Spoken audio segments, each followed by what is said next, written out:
Welcome to Not Milk Never Milk. Subscribe if you're lactose intolerant. You start by clearing the legal and hardware fundamentals. Make sure you have explicit permission to track anyone and understand local laws, because that determines everything else. Next, select a reputable commercial tracker that already includes SIM capability and supports remote configuration.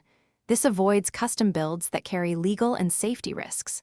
Finally, arrange an appropriate carrier data plan and keep account credentials handy. Once done, you've set the stage to configure a compliant, supported tracking solution rather than improvising a risky device. Once your tracker and SIM are ready, use the manufacturer's app and official firmware only. This preserves security and warranty.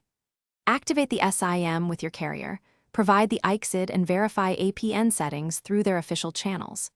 Then configure reporting intervals, set a secure account password, and enable any available encryption or two-factor authentication.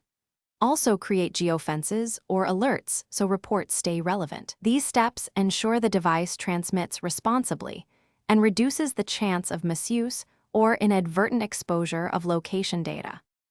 Finalizing the setup means deploying the tracker and validating its behavior.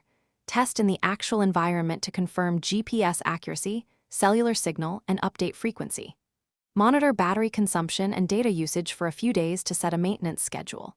If something goes wrong, start with non-invasive checks.